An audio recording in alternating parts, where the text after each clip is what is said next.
সরকারের মদদ না থাকলে ২১শে আগস্ট গ্রেনেড হামলার সম্ভব হতো না, আওয়ামী লীগের আলোচনায় বললেন প্রধানমন্ত্রী।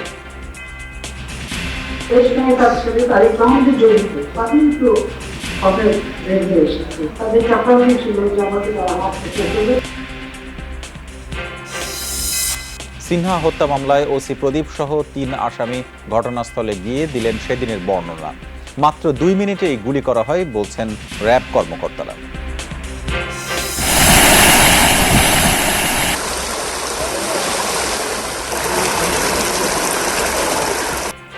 জোয়ারের তোড়ে উপকূলের বেড়িবাঁধে ভাঙন অব্যাহত, ভেসে গেছে হাজারো চিংড়ি ঘের, প্লাবিত পটুয়াখালী ঝালকাঠির নিম্নাঞ্চল। করোনায় দেশে আরও ৩৯ জনের মৃত্যু, প্রায় ১৩,০০০ নমুনা পরীক্ষায় নতুন শনাক্ত ২৪০০রও বেশি। ঢাকা দক্ষিণ সিটির নাকের ডগায় ভাঙাচোরা সড়ক, পরিকল্পনাহীন খোঁড়াখুড়ি কারণ বলছেন স্থানীয়রা। বর্ষার দিনে চরম দুর্ভোগ।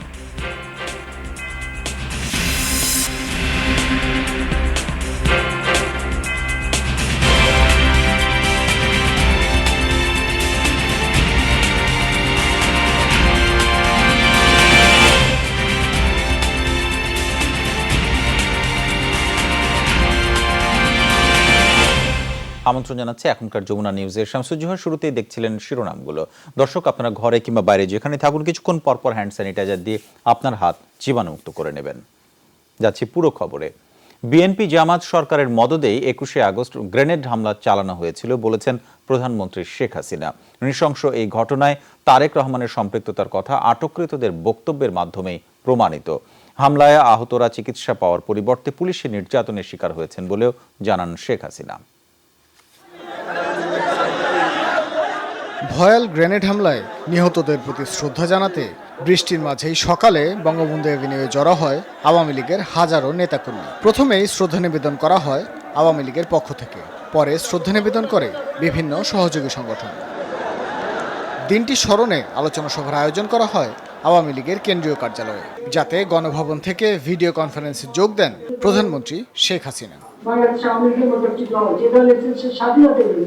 আলোচনায় প্রধানমন্ত্রী বলেন, এমন নৃশংস ঘটনায় আহতরা গ্রেনেডের স্প্লিন্টার বয়ে নিয়ে বেড়ালেও পরিকল্পনাকারীরা ভোগবিলাসের জীবন কাটাচ্ছে।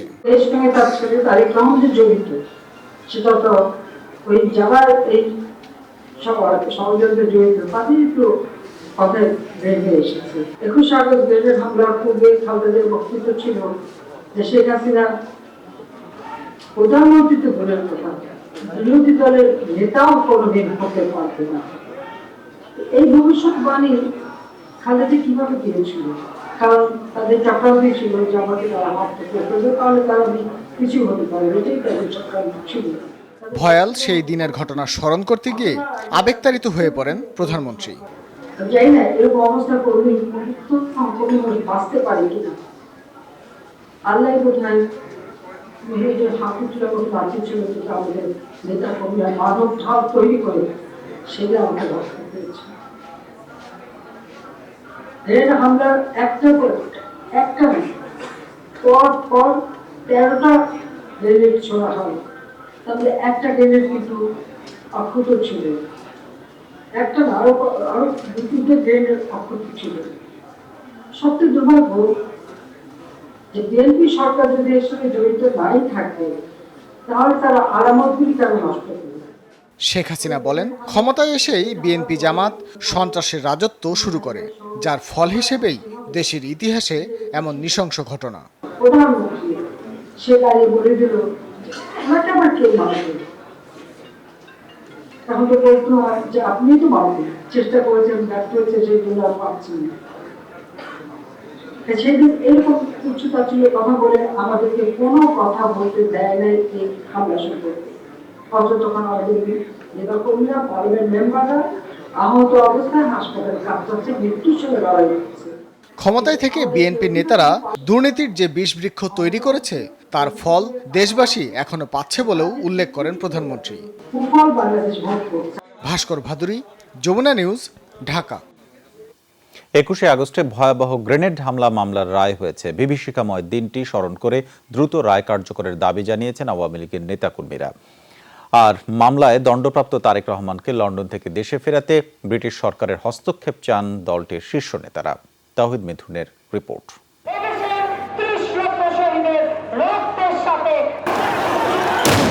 বিশ্বে রাজনৈতিক সমাবেশে এত বড় সন্ত্রাসী হামলার নজির খুব বেশি নেই। 2004 সালের 21 আগস্ট বঙ্গবন্ধু অ্যাভিনিউর আওয়ামী লীগের কেন্দ্রীয় কার্যালয়ের সামনে চলছিল অত্যাচার নির্যাতন বিরোধী সমাবেশ। তৎকালীন বিরোধী দলীয় নেতা আওয়ামী লীগ সভাপতি শেখ হাসিনার বক্তব্যের শেষ পর্যায়ে আকস্মিক গ্রেনেড বিস্ফোরণ। একের পর এক বিকট আওয়াজে ফুটছে গ্রেনেড। জীবন মৃত্যুর যুদ্ধে প্রাণ বাঁচাতে ছোটাছুটি হাজারো নেতাকর্মীর। রক্তাক্ত শরীরের ঝুঁকি অপেক্ষা করে আওয়ামী লীগের নেতৃবৃন্দের আপ্রাণ চেষ্টা দলের সভাপতি শেখ হাসিনার জীবন রক্ষার। মঞ্চে মানব প্রাচীর তৈরি করে গাড়িতে উঠা পর্যন্ত শেখ হাসিনার প্রাণ রক্ষায় ছিল তাদের প্রতিশ্রুতি। পরে টের পান সিনিয়র নেতাদের বেশিরভাগই গ্রেনেডে রক্তাক্ত। ট্রাকের নিচে যে গ্রেনেডটি ছিল আল্লাহ রসিম রহমত, ওই গ্রেনেডটি যদি বিস্ফোরিত হতো তাহলে শেখ হাসিনার সাথে সাথে আমাদেরও প্রাণ নাশ হতো। বর্বরচিত গ্রেনেড হামলায় প্রাণ হারান 24 জন নেতাকর্মী। দল ও সহযোগী সংগঠনের শীর্ষ নেতৃত্ব থেকে সাধারণ কর্মীদের অন্তত 400 আহত হন সেদিন। বেশিরভাগের দেহে এখনও বিঁধে আছে গ্রেনেডের স্প্লিন্টার। অতি সত্বর আমরা বিচার দাবি করি এবং তাদের ফাঁসির দাবি করি। কারণ আমরা যে যন্ত্রণা নিয়ে বেঁচে আছি, এটা একমাত্র আমরা যাদের স্প্লিন্টার আমাদের শরীরে আছে একমাত্র আমরাই বুঝি। 4 দলীয় জোট সরকারের আমলে 21 আগস্টের মামলা তদন্ত, সাক্ষী নিয়ে নানা নাটকীয়তা, বিচারের দীর্ঘসূত্রতা সবকিছু স্পষ্ট হয় সরকার পরিবর্তনের পর নতুন তদন্তের মধ্য দিয়ে। মুফতি হান্নানের সাক্ষী উঠে আসে রাজনৈতিক প্রতিদ্বন্দ্বী আওয়ামী লীগ সভাপতি সহ গোটা নেতৃত্ব হত্যার ছক ছিল। বিএনপি জামাত সরকারের শীর্ষস্থানীয়দের নাম আসে তদন্তে। গ্রেনেড হামলার রায় দ্রুত কার্যকর করে দৃষ্টান্ত তৈরি হবে বলে আশাবাদী আওয়ামী লীগের নেতাকর্মীরা। 21 আগস্টের গ্রেনেড হামলার সঙ্গে যারা জড়িত, সে যে হোক, তাকে বাংলাদেশে ফিরিয়ে এনে বিচারের রায় কার্যকর করা হবে।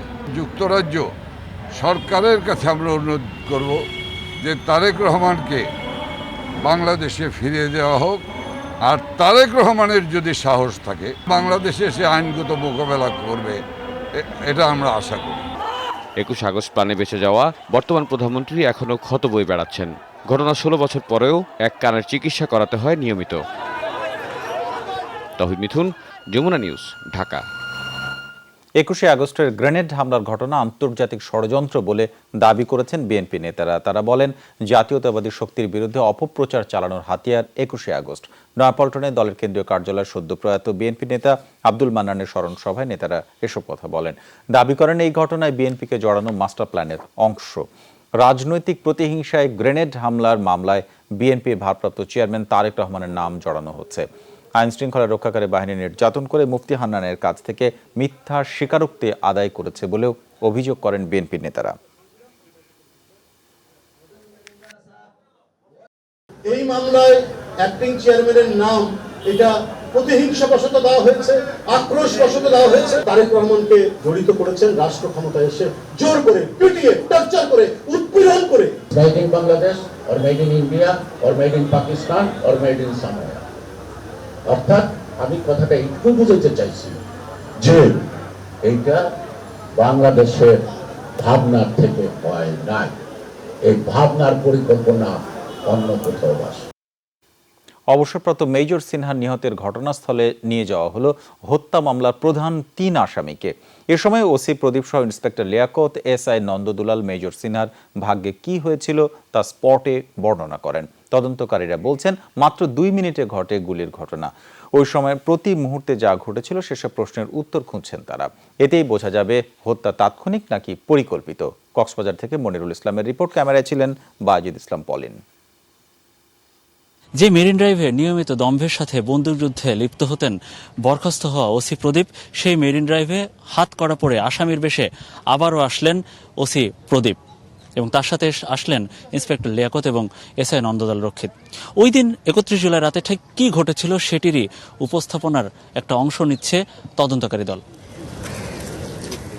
মামলার তদন্তে প্রধান আসামিদের নিয়ে ঘটনাস্থল টেকনাফ শাপলাপুর চেকপোস্টে আনা হয়। প্রথমে 30 মিনিট ধরে ঘটনার বর্ণনা দেন নন্দদুলাল। একটি সাদা প্রাইভেট কারকে সিনহার গাড়ি হিসেবে দেখানো হয়। ইন্সপেক্টর লিয়াকত কিভাবে গাড়ি থামালো, সিনহা রাশেদ কিভাবে বের হলেন, লিয়াকত কিভাবে গুলি করেন, প্রতিটি মুহূর্তের বর্ণনা দেন এই 3 আসামি। তবে অপেক্ষাকৃত ওসি প্রদীপ ও লিয়াকতের কাছ থেকে অল্প সময়ে শোনে তদন্ত দল। 1-2 মিনিটের মধ্যে প্রত্যেকটা ইভেন্ট, গাড়ি চেক করা, গাড়িতে পরিচয় জানতে চাওয়া, তারপরে কোন অবস্থার পরিপ্রেক্ষিতে গুলিটা হয়েছিল, এই 1-2 মিনিটের ঘটনাকে বের করতে হলে প্রত্যেকটা সেকেন্ডকে আমরা বিশ্লেষণ করতে হবে। প্রত্যেকটা সেকেন্ড ইজ ইম্পর্টেন্ট। ঘটনা পরিকল্পিত কিনা এমন কোনো কথা রিমান্ডে এখনো স্বীকার করেননি 3 প্রধান আসামি। ঘটনাস্থলে এসেও তারা যে বিবরণ দিয়েছেন তা পুলিশের করা হত্যা চেষ্টা মামলার এজাহারের সাথে অনেকটা মিলে যায়। তবে এসআই নন্দদুলালের কথায় বেরিয়ে আসে ঘটনার দিন বেশ খ্যাপাটে আচরণ করেছেন ইন্সপেক্টর লিয়াকত। গুলির আগে প্রাইভেট কার থেকে হাত বের করে পুলিশ সদস্যদের শান্ত হতে বলেন অবসরপ্রাপ্ত মেজর সিনহা। এরপর ঘটনাস্থলে ইন্সপেক্টর লিয়াকতকে আনা হলেও সেও গুলির কারণ বর্ণনা করেন। কয় মিনিট পরে ওসি প্রদীপ ঘটনাস্থলে আসেন ও এসে কি কি পদক্ষেপ নেন তাও বর্ণনা করেন তদন্তকারী কর্মকর্তাদের কাছে। কেন এই ফায়ারিংটা সংগঠিত হয়েছিল, মানে এই সময়ের মধ্যে, সংক্ষিপ্ত সময়ের মধ্যে কি এমন ঘটেছিল, তাকে যদি কোনো রকম পরোক্ষ প্রত্যক্ষভাবে কোনো ধরনের এই ফায়ার কাজে ইনস্টিগেশন কারা করেছিল, কিভাবে করেছিল, সব কিছু অ্যানালাইসিস করে তারপরে আমরা সত্য উদ্ঘাটন করব। ওসি প্রদীপ সহ প্রধান 3 আসামির 7 দিনের রিমান্ডের 4 দিন শেষ হয়েছে। সাধারণত রিমান্ডের আসামিদের নিয়ে এভাবে ঘটনাস্থলে রেকি করানো খুব একটা দেখা যায় না। তবে র্যাব বলছে প্রত্যক্ষদর্শীদের সব বর্ণনা এবং প্রযুক্তি থেকে পাওয়া তথ্য মিলিয়ে নিতে এই পদক্ষেপ। মনিরুল ইসলাম, যমুনা নিউজ, টেকনাফ, কক্সবাজার।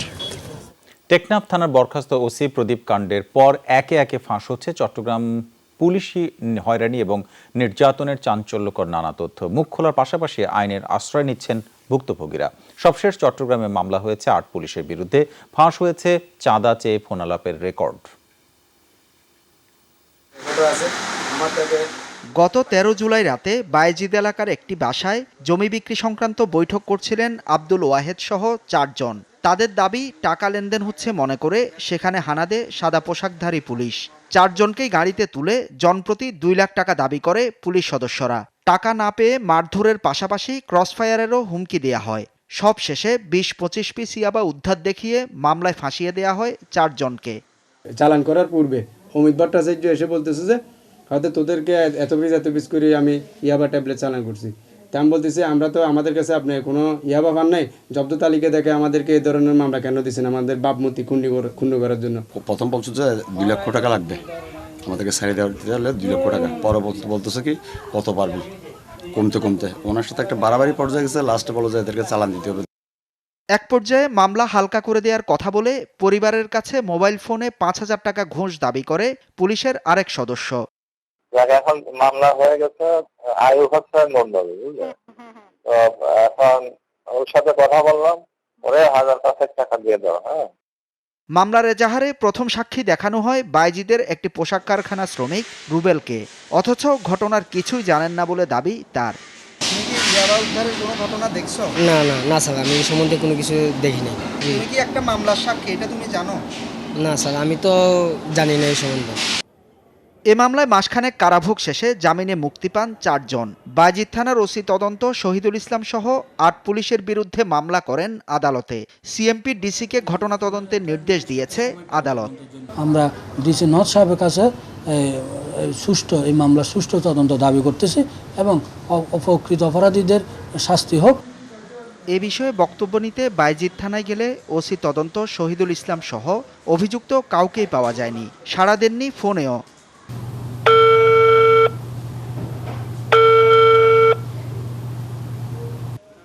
হোসাইন জিয়াদ, যমুনা নিউজ, চট্টগ্রাম। জোয়ারের পানিতে উপকূলের বিভিন্ন স্থানে ভেঙে গেছে বেড়িবাঁধ, ভেসে গেছে হাজারো চিংড়ি ঘের। রাস্তাঘাট তলিয়ে বিঘ্নিত চলাচল, বসতঘর এবং ব্যবসা প্রতিষ্ঠানে পানি ঢোকায় বাড়ছে ক্ষয়ক্ষতির পরিমাণ। জনদুর্ভোগ কমাতে কার্যকর পদক্ষেপ চান ভুক্তভোগীরা। প্রবল বেগে জোয়ারের পানি ঢোকার এ ছবি খুলনার বেতবুনিয়ার। পানির তোরে নতুন করে ভেঙে গেছে বেড়িবাঁধের চকরিবকরি, ভিকটমারি, বেতবুনিয়া ও বড়ইখালী বাজার অংশ। প্লাবিত হয়েছে পাইকগাছা উপজেলার শোলাদানা, বড়ইখালী ও দেলোট ইউনিয়নের বেশিরভাগ জনপদ। ভেসে গেছে কয়েক হাজার চিংড়ি ঘের। জোয়ারের পানিতে তলায় যায়, বৃষ্টির পানিগুলো নষ্ট হয়ে গেছে। এখন এই পানিগুলো আমরা খাবো কিভাবে, তাই মানে এটা নিয়ে চিন্তিত। কামালের করতে পারছি না, 3 দিন বাড়ি বেরোতে পারতেছি না, তোলানো আছে। বসতঘরে পানি ঢোকায় দুর্ভোগের শিকার স্থানীয়রা। তারা বলছেন স্বেচ্ছাশ্রমে বাঁধের ক্ষতিগ্রস্ত অংশ মেরামত করা হচ্ছে, কিন্তু এখন পর্যন্ত প্রশাসনের পক্ষ থেকে নেওয়া হয়নি কোনো পদক্ষেপ। চুলু নেই, রান্না বাড়া নেই, আমরা রাস্তাতে শুকনা খাবার এনে তাই খাচ্ছি। বাঁধ ভালো না, আর যারা প্রতিনিধি আছে তারাও দিকে খেয়াল করে না, এই জন্য আজকে আমাদের এই পানির পরে ভাসতে হচ্ছে। জোয়ারের পানি আর বৃষ্টিতে প্লাবিত ঝালকাঠি শহরও। রাস্তাঘাট তলিয়ে যাওয়ায় চলাচলে ভোগান্তি পৌরবাসীর।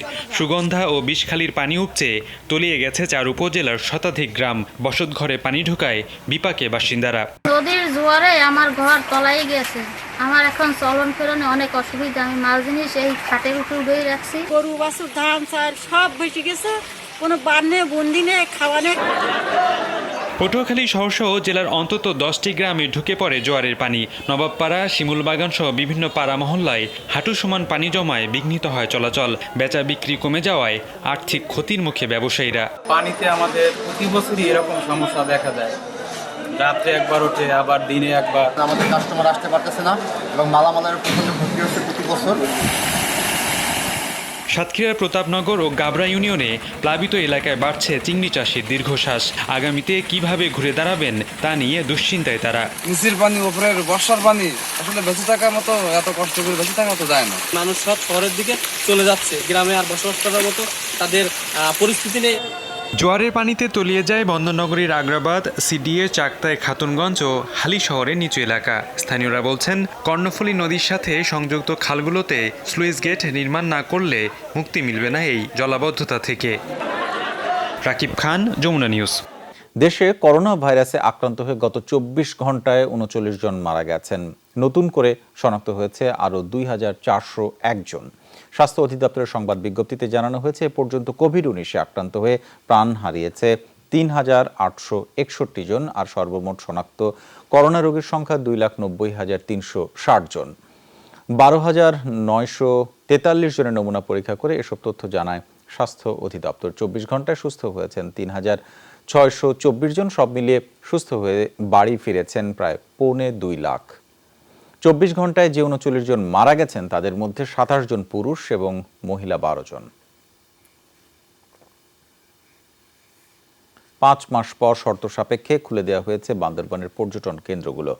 দূর দূরান্ত থেকে ঘুরতে আসছেন ভ্রমণ পিপাসুরা। করোনা সংক্রমণ রোধে স্বাস্থ্যবিধি নিশ্চিতে কঠোর অবস্থানের কথা বলছে প্রশাসন। দীর্ঘদিন পর ভ্রমণ নিষেধাজ্ঞা ওঠায় কিছুটা স্বস্তি ফিরেছে পর্যটন সংশ্লিষ্ট ব্যবসায়ীদের মাঝে। দীর্ঘদিন পর ভ্রমণ পিপাসুদের আনাগোনা বান্দরবানের পর্যটন কেন্দ্রগুলোই। করোনা মহামারীর কারণে 5 মাস বন্ধ ছিল পর্যটন কেন্দ্র। শর্ত সাপেক্ষে খুলে দেওয়ার প্রথম দিনেই নীলাচল, শৈলপ্রপাত সহ বিভিন্ন স্পটগুলোই ঘুরতে আসেন অনেকে। উপভোগ করেন প্রকৃতির অপরূপ শোভা। সিটি খোলার আগে আসলে বান্দরবনটা স্পটগুলো খুলে দিয়েছে সরকার, এই জন্য ঘুরতে এসেছি। একটু লকডাউনের পরে একটু রিফ্রেশমেন্টের দরকার আছে, এই জন্য আসা। পর্যটন স্পটগুলো খুলে দেওয়ার কারণে বান্দরবানের সৌন্দর্য উপভোগ করতে এসেছি আমি।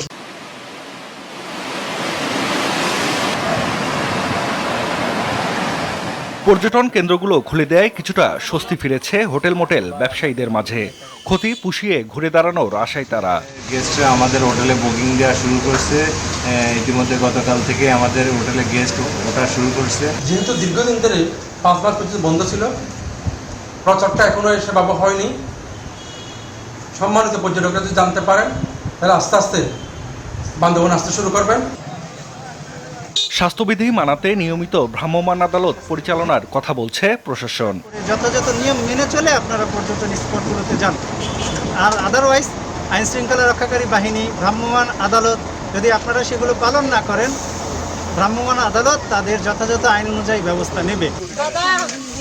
বান্দরবানের বেশিরভাগ পর্যটন কেন্দ্র খুললেও নীলগিরি আর স্বর্ণ মন্দিরে এখনো ভ্রমণ নিষেধাজ্ঞা বহাল আছে। জাহিদ হাসান, যমুনা নিউজ। করোনার কারণে আটকে পড়া ভারতীয় নাগরিকরা প্রায় 5 মাস পর যশোরের বেনাপোল চেকপোস্ট দিয়ে নিজ দেশে ফিরতে শুরু করেছেন। 3 দিনে দেশে ফিরে গেছেন আটকে পড়া 500 ভারতীয় নাগরিক। ভারত সরকারের দেয়া শর্ত পূরণ করে তারা বাংলাদেশ ত্যাগ করেন। দীর্ঘদিন পর দেশে ফিরতে পেরে খুশি ভারতীয় নাগরিকরা। বেনাপোল ইমিগ্রেশনের কর্মকর্তারা জানান, কাগজপত্র ঠিক থাকলে আটকে পড়া সকলেই নিজ দেশে ফিরতে পারবেন। গত 5 মাস থেকে আটকে আছি বাংলাদেশে। কালকে শুনতে পাই ইন্ডিয়ানকে দেশে ফেরত নিচ্ছে, ওর জন্য বেনাপোল বর্ডারে আমরা আজকে পৌঁছেছি।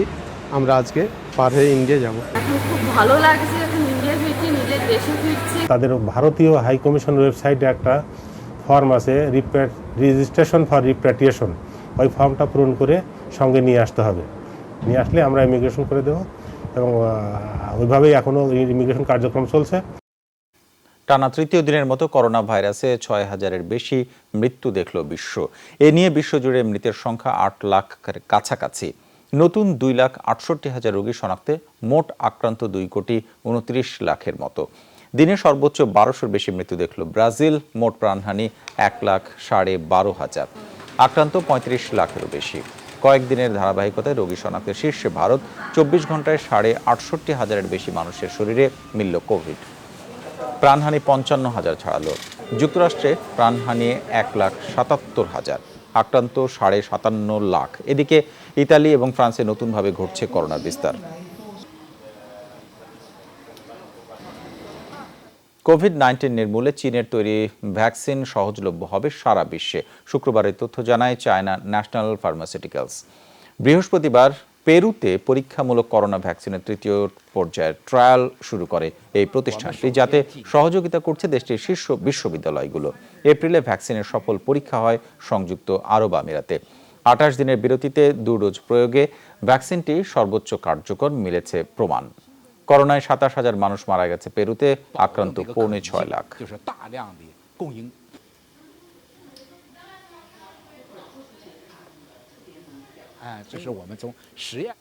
অজান্তেই করোনা ভাইরাসে আক্রান্ত হয়ে সেরে ওঠা ব্যক্তিদের অ্যান্টিবডি টেস্ট বাড়াতে পারে স্বাস্থ্য ঝুঁকি। রয়্যাল কলেজ অব প্যাথোলজিস্টের গবেষকদের এই আশঙ্কা। তাদের দাবি, অ্যান্টিবডি টেস্টে অব্যবস্থাপনায় এই ঝুঁকির কারণ। এজন্য টেস্ট কিট বিক্রির ক্ষেত্রে নিয়মকানুন কঠোর করার পরামর্শ তাদের। যুক্তরাজ্যে অ্যান্টিবডি টেস্টের ব্যবস্থা থাকলেও বাড়িতে পরীক্ষার অনুমোদন দেয়নি সরকার। কিন্তু দেশটিতে বাড়ছে অনলাইনে টেস্টার কিনে নমুনা পরীক্ষার প্রবণতা। হঠাৎ করেই করোনা ভাইরাসের সংক্রমণ বাড়ছে ফ্রান্সে। গেল 24 ঘন্টায় 4,771 সংক্রমণ শনাক্ত হয়েছে দেশটিতে।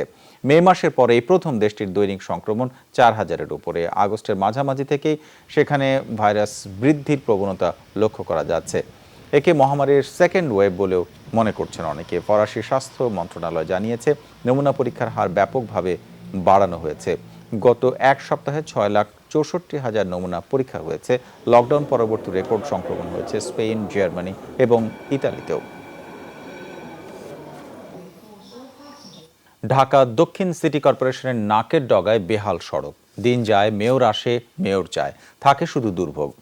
আজিমপুর, আনন্দবাজার, ফুলবাড়িয়া সহ দক্ষিণ সিটির অনেক সড়কে খানাখন্দে ভরা। স্থানীয়দের দাবি, বারবার পরিকল্পনাহীন খোঁড়াখুড়ির কারণেই এমন দুর্ভোগ, যা বৃষ্টিতে বাড়ে কয়েক গুণ। বঙ্গবাজার বরিশাল প্লাজার সামনের সড়ক যেন পুকুর। মাত্র 50 ফুট সড়ক পার হতে যানবাহনগুলোকে রীতিমতো যুদ্ধ করতে হয়। যাত্রী, যানবাহন চালক, পথচারী সবাই নাজেহাল। ড্রেনেজ লাইন নষ্ট আর বৃষ্টিতে মেরামতহীন সড়ক যেন বিভীষিকার এক নাম। অনেকে ভয়ে সচেতনভাবেই এড়িয়ে যান এই পথ। মেরামত করে না, গাড়ির বডি বাইজে জায়গা, কারণ এই যে সমস্যা হয় না। এটা আসলে দুঃখজনক ছাড়া বলার আর কিছুই নাই। সিটি কর্পোরেশনের কাজই ধরে না, এটা আশিটা ফালাতে চলে যায়, বাইকগুলো মার্কেট আসতে পারে না। ফুলবাড়িয়া থেকে চানখারপুলের দিকে যাওয়া সড়কটি যেন ড্রেনে পরিণত হয়েছে। মেয়র হানিফ ফ্লাইওভারের কারণে এমনিতেই শুরু হয়ে গেছে সড়কটি। তার উপরও রাস্তা খনন আর মেরামত না হওয়ায় যানবাহন ও আশেপাশের ব্যবসায়ী আর পথচারীদের ফেলেছে বিড়ম্বনা। একটা সিটি কর্পোরেশনের ভিতরে, এটা গ্রামের হইতো তাহলে মানানো যেত। খুব সমস্যা, মানে যাত্রীও মানে ব্যথা পা।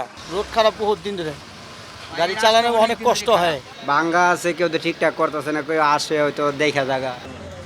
শেখ হাসিনা বার্ন হাসপাতালের পেছনে আনন্দবাজার অংশেও সড়কটি বেহাল। জলজট আর খানাখন্দ যেন তাড়া করে যাত্রী ও চালকদের। বৃষ্টির পানি জমে থাকে, পানি যাইতে পারে না, ড্রেন নাই। মেডিকেলের সামনে রাস্তায় এই অবস্থা থাকে, একটা রুগীরা কিভাবে বাইরে যাবে? দ্রুত কাজ করার দরকার। আজিমপুর চৌরাস্তার সবগুলো সড়কেই ভাঙাচোরা। পদ্মতিক্তার মাটির নিচে নেওয়ার প্রকল্পের খোঁড়াখুঁড়ি, সাথে বর্ষা মৌসুম পথচারী যাত্রী চালকদের জন্য ভীতিকর হয়ে দাঁড়িয়েছে। চাক্কাটির সমস্যা হইতে আছে, বলার কিছু নাই। সরকার দেখে না, মেরামত হয় না। এই জন্য শুধু এই রাস্তাটা না, ওই পাশের রাস্তা ভাঙা, ওই দেখেন বাস স্ট্যান্ডের মেন মোচরের রাস্তা ভাঙা। ক্ষুব্ধ নাগরিকরা এজন্য মেয়র, কাউন্সিলর ও মন্ত্রণালয়ের সবাইকে দায়ী করছেন। নুরুল সরকার, যমুনা নিউজ, ঢাকা। 3 জেলায় সড়ক দুর্ঘটনায় 7 জন নিহত হয়েছে। এর মধ্যে টাঙ্গাইলে বাসের ধাক্কায় প্রাণ গেছে সিএনজি অটোরিকশার 4 আরোহী। নিহতরা সবাই একই পরিবারের সদস্য। পুলিশ জানায়, রাবনা মোড়ে সৈকত পরিবহনের একটি যাত্রীবাহী বাস একটি অটোরিকশাকে চাপা দেয়। সিএনজির চালক সহ 6 জনকে হাসপাতালে নেওয়ার পর প্রথমে মারা যান শিউলি খাতুন নামে এক যাত্রী। পরে উন্নত চিকিৎসার জন্য ঢাকায় আনার প্রস্তুতির সময় মারা যান গুরুতর আহত আরও 3 জন। নিহতরা হলেন ভুয়াপুরের গাবসারা ইউনিয়নের ভদ্রশিমুল দক্ষিণ পাড়ার সরকারি প্রাথমিক বিদ্যালয়ের প্রধান শিক্ষক মোহাম্মদ আল আমিন, তার স্ত্রী, একই স্কুলের সহকারী শিক্ষক শিউলি খাতুন, আল আমিনের বাবা সোহরাব আলী এবং মা সালেহ বেগম।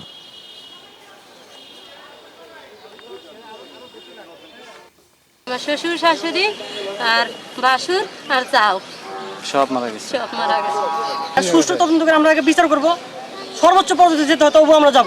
উত্তরবঙ্গগামী একটি বাসের সঙ্গে রাস্তা ক্রসিংয়ের সময় একটি সিএনজিতে দুর্ঘটনা ঘটে। একজন হাসপাতালে মারা যায় এবং বাকি 3 জন ঢাকায় রেফার করলে তারা যাওয়ার পথে মৃত্যুবরণ করে। কক্সবাজারের রামুর জোয়ারিয়া নালায় ইউনিক পরিবহনের যাত্রীবাহী বাস উল্টে প্রাণ গেল 2 জনের। শুক্রবার বিকেলে চট্টগ্রাম কক্সবাজার মহাসড়কের জোয়ারিয়া নালা এলাকায় এই দুর্ঘটনা ঘটে।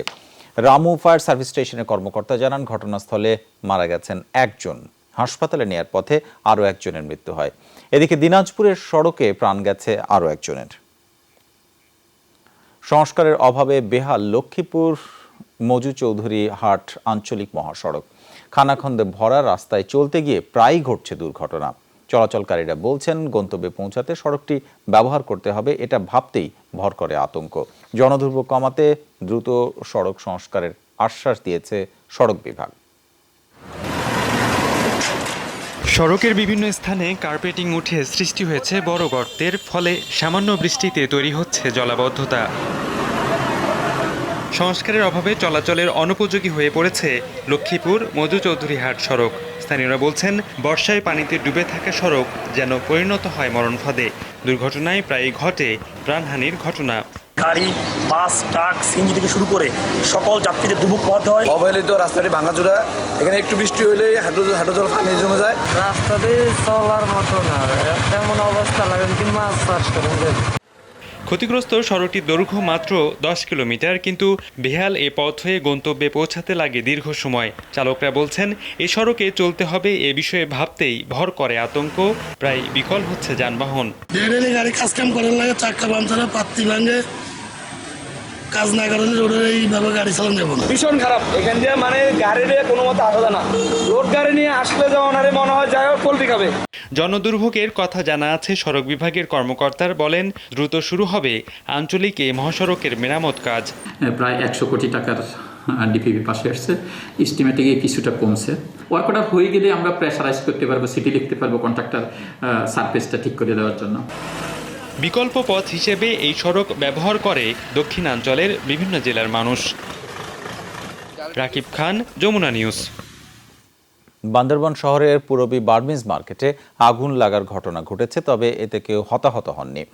শুক্রবার বিকেল 3:30টার দিকে মার্কেটটিতে আগুন লাগে। খবর পেয়ে ছুটে যায় ফায়ার সার্ভিসের 3টি ইউনিট। সেনাবাহিনী এবং পুলিশের সহযোগিতায় 1.5 ঘন্টার চেষ্টায় আগুন নিয়ন্ত্রণে আনেন ফায়ার সার্ভিস কর্মীরা। আগুনে পুড়ে গেছে মার্কেটের 24টি দোকান। অগ্নিকাণ্ডের কারণ সম্পর্কে এখনও নিশ্চিত করে কিছু জানাতে পারেনি ফায়ার সার্ভিস। তিস্তা, ধরলা, ব্রহ্মপুত্র সহ রংপুর অঞ্চলে বিভিন্ন নদ নদীর 514 কিলোমিটার অববাহিকার বিস্তীর্ণ জমির ফসলের ব্যাপক ক্ষতি হয়েছে 2 দফা বন্যায়। সরকারি হিসেবে রংপুর কৃষি অঞ্চলের 5 জেলায় আমন, আউশ সহ বিভিন্ন ফসলের ক্ষতি হয়েছে প্রায় 173 কোটি টাকার। ক্ষতিগ্রস্ত প্রায় 2 লাখ কৃষক। ফের বন্যা হলে আমনের লক্ষ্যমাত্রা অর্জন নিয়ে শঙ্কা কৃষি বিভাগের। রংপুরের গঙ্গাচড়ার কৃষক আনারুল ইসলাম। চলতি মৌসুমে দুদফা বন্যায় ফসল হারিয়ে দিশেহারা তিনি। চেষ্টা চলছে ধার দেনা করে আবারও ঘুরে দাঁড়ানোর। লাভের উপর টাকা নিয়ে আমাকে বেসন কিনে লাগবে, যা বিজনেসের দাম বিষ্ণু তো পাওয়া যাইতেছে না। রংপুর কৃষি অঞ্চলের 5 জেলার বেশিরভাগ কৃষকের অবস্থা এখন এমনই। বিস্তীর্ণ মাঠ জুড়ে বন্যার ক্ষত। আমন আবাদ নিয়ে দুশ্চিন্তাই সবচেয়ে বেশি। চড়া সুদে ঋণ নিলেও মিলছে না বীজ, পেলেও দাম লাগামহীন। আমনের বিছন ফেলাইছিলাম, তাই বন্যার পানি এসে সব বিছন মাটিতে ডুবাই গেছে। রোয়া গাছে বানে তো খায়া গেছে, এখন তো গার কোনো বুদ্ধি নেই। এই সময় তো আর বিছন নাই, ওই যে জমি পড়ি থাকবে। 20,000 টাকা যে আমরা এই পর্যন্ত পাই নাই, পাইও নাই, অন্য কাগজে দেখা তাও দেখিও নাই। রংপুর, গাইবান্ধা, নীলফামারী, কুড়িগ্রাম ও লালমনিরহাট নিয়ে রংপুরের কৃষি অঞ্চল। কৃষি সম্প্রসারণ অধিদপ্তরের তথ্য, এই 5 জেলায় ক্ষতিগ্রস্ত প্রায় 2 লাখ কৃষক। পাশাপাশি আমন, আউশ, পাট, শাকসবজি সহ বিভিন্ন ফসলের ক্ষতি হয়েছে প্রায় 173 কোটি টাকা। আমরা টাকার অঙ্কটা করি তার ফলন থেকে কতটুকু হবে এই বিবেচনা এবং বাজার মূল্য নির্ধারণ করে। সেক্ষেত্রে প্রথম ধাপে 103 কোটি টাকার মতো এবং পরবর্তী ধাপে প্রায় 69 কোটি টাকার মতো ফসল ক্ষতিগ্রস্ত হয়েছে। প্রণোদনার মাধ্যমে ক্ষতিপূরণের চেষ্টা চলছে বলে জানিয়েছে কৃষি বিভাগ। তৃতীয় দফা বন্যা না হলে আমন আবাদের লক্ষ্যমাত্রা অর্জনের আশা খামারবাড়ির। ইতিমধ্যেই রোপা আমনের লক্ষ্য পূরণের জন্য যে বীজতলার বিশাল কর্মসূচি নেওয়া হয়েছে, আমাদের সবজি প্যাকেজ দেওয়া হচ্ছে, মাসকালের প্রণোদনা দেওয়া হচ্ছে এবং পরবর্তীতে যে ভুট্টা, গম বা তেল জাতীয় প্রণোদনার ব্যবস্থা করা হবে। বানের জলে ক্ষতবিক্ষত কৃষকদের পাশে এখনই দাঁড়ানো না গেলে এই অঞ্চলের প্রান্তিক অর্থনীতি পড়বে হুমকির মুখে, যার প্রভাব পড়বে পুরো দেশে। সরকার মাঝহারুল মান্নান, যমুনা নিউজ, গঙ্গাচড়া, রংপুর। বন্যা কবলিতদের মাঝে ত্রাণ বিতরণের সময় নৌকা থেকে পড়ে ব্রহ্মপুত্র নদে নিখোঁজ হয়েছে এক শিক্ষার্থী। এ ঘটনা ঘটেছে গাইবান্ধা সদরের কামারজনীতে।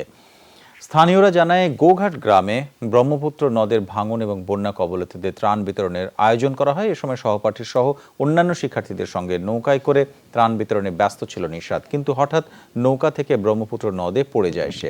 নিশাতকে উদ্ধারে অভিযান চালাচ্ছে ফায়ার সার্ভিসের কর্মী এবং ডুবুরি দল, কিন্তু এখন পর্যন্ত সন্ধান মেলেনি তার। রংপুর পলিটেকনিক ইনস্টিটিউটের ছাত্র নিশাত, সদরের কড়াইবাড়ি গ্রামের বাসিন্দা সে।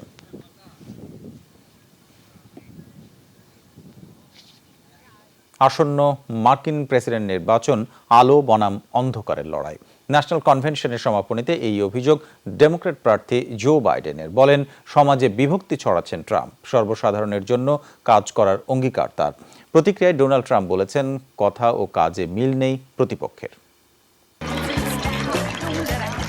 মহামারীর দাপটে অন্যান্য বারের মতো জনসমাগম ছিল না।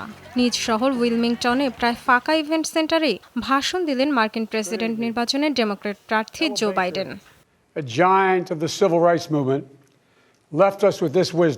প্রেসিডেন্ট প্রার্থী হিসেবে প্রথম বক্তৃতায় নিজের পরিকল্পনা আর স্বপ্নের কথা তুলে ধরেন 77 বছর বয়সী বাইডেন।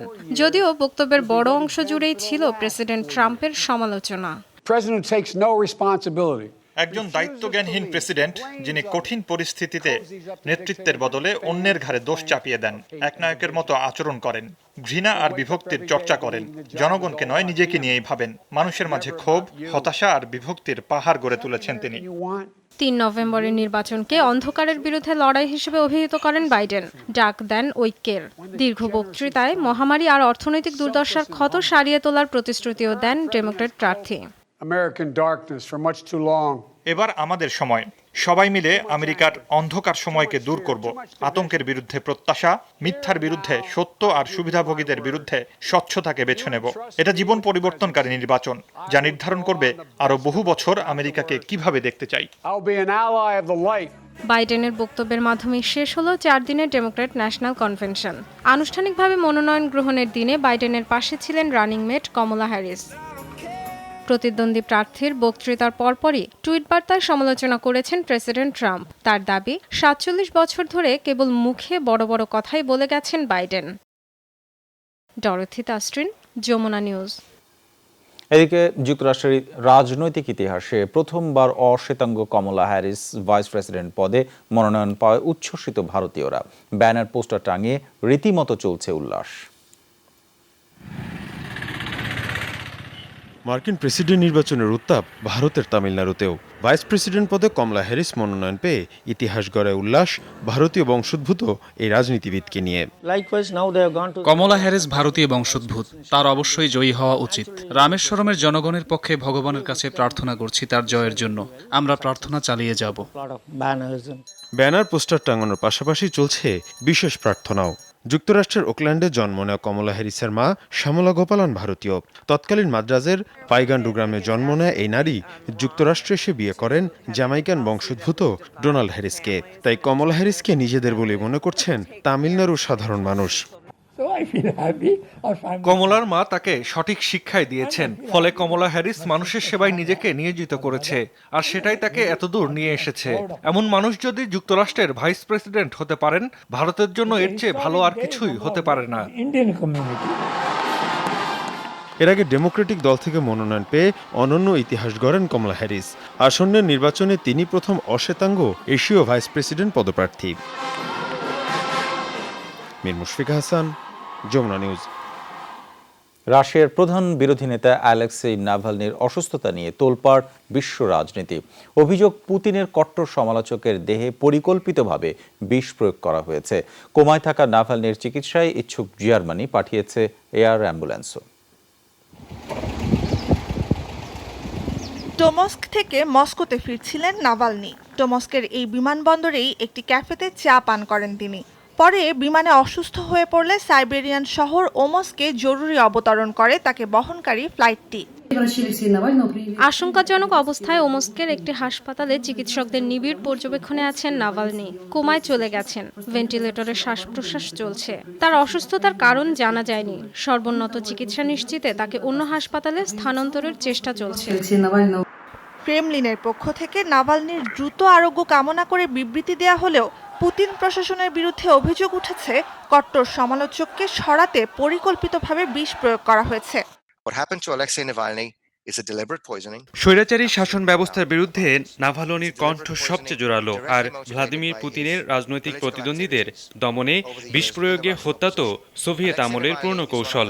এখন নাভালনিকে সুস্থ করে তুলতে চিকিৎসকদের পূর্ণ স্বাধীনতা দিতে বাধ্য করতে হবে রুশ প্রশাসনকে। এজন্য বিশ্ব সম্প্রদায়ের চাপ প্রয়োগের বিকল্প নেই।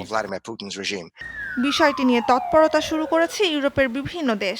এরই মধ্যে জার্মানি থেকে নাভালনির জন্য পাঠানো হয়েছে এয়ার অ্যাম্বুলেন্স। প্রস্তুত বার্লিনের হাসপাতাল, যদিও বর্তমান শারীরিক অবস্থায় তাকে স্থানান্তরে আরও অবনতির আশঙ্কা রুশ চিকিৎসকদের। জার্মান হাসপাতালে নাভালনির চিকিৎসার সব ব্যবস্থা করতে প্রস্তুত আমরা, কিন্তু শেষ সিদ্ধান্ত আসতে হবে রাশিয়া থেকেই। তার দ্রুত আরোগ্য কামনা করছি। এই মুহূর্তে সবচেয়ে জরুরি পেছনের ঘটনাগুলো স্বচ্ছভাবে জানা। গেল নির্বাচনে পুতিনের বিরুদ্ধে প্রেসিডেন্ট পদপ্রার্থী হতে চেয়েছিলেন 44 বছর বয়সী নাভালনি।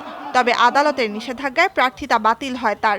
নেতার শরীরে বিষ প্রয়োগের খবরে বৃহস্পতিবার মস্কো, সেন্ট পিটার্সবার্গ সহ বিভিন্ন শহরে বিক্ষোভ করেন নাভালনির সমর্থকরা। নুসহাত কামাল, যমুনা নিউজ। বাংলাদেশ দলের ব্যাটিং পরামর্শকের দায়িত্ব ছাড়তে পদত্যাগপত্র জমা দিয়েছেন নেইল ম্যাকেঞ্জি।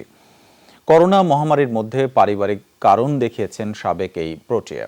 ক্রিক ইনফোকে দেয়া এক সাক্ষাৎকারে বিষয়টি নিশ্চিত করেন ম্যাকেঞ্জি নিজেই। গত বৃহস্পতিবার বিসিবিকে পদত্যাগপত্র পাঠান তিনি। বলেন, মহামারীর সময় পরিবারের পাশে থাকার জন্য এই সিদ্ধান্ত নিতে বাধ্য হয়েছে। তবে বাংলাদেশে আমার দারুণ সময় কেটেছে। 2019 সালে ভারত সফর থেকে টাইগারদের টেস্ট দলের ব্যাটিং পরামর্শক হিসেবে রয়েছেন ম্যাকেঞ্জি শ্রীলঙ্কা সফরে না গেলে ক্রেইগ ম্যাকমিলানকে নিজেদের পছন্দের তালিকায় রেখেছে বিসিবি। ম্যাকমিলান 2019 বিশ্বকাপ পর্যন্ত নিউজিল্যান্ডের ব্যাটিং কোচ ছিলেন।